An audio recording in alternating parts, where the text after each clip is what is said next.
महाराष्ट्राच्या जनतेसाठी लोकांना जी अपेक्षा आहे त्या अपेक्षा पूर्ण करायचं आहे। एक अभूतपूर्व मॅन्डेट 2014ला माननीय नरेंद्र मोदी साहेबांची वेळ असतानाही जेवढं बहुमत मिळालं नव्हतं त्यापेक्षा मोठं मॅन्डेट या ठिकाणी मिळालेलं आहे। हे मोठं मॅन्डेट नाही तर मोठा विश्वास आहे आणि मोठी जबाबदारी आहे।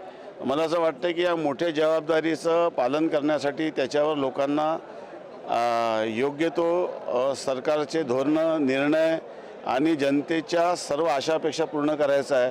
जे वचनं आम्ही जनतेला दिलेली आहे ते पूर्ण करायचं आहे आणि हे सर्व पूर्ण करून लोकांना विश्वास लोकांच्या मतदानाला सार्थ करून दाखवायचं आहे आणि ज्या पद्धतीचं विश्वास आहे त्या पद्धतीचं कामही आम्हाला करायचं आहे आणि ते आम्ही करू। पोर्टफोलिओ डिसाईड नाही झाले होऊन जाईल ते। महाविकास आघाडीच्या सरकारमध्ये सरकार स्थापन करायला 1 महिना 4 दिवस लागले होते, त्यापेक्षा लवकर झालं। सर, उद्धव ठाकरेंनी देवेंद्र फडणवीसची भेट घेतली तर ते रोज यायला पाहिजे त्यांनी इथं विधानसभेत, एक दिवसासाठी येऊन होत नाही।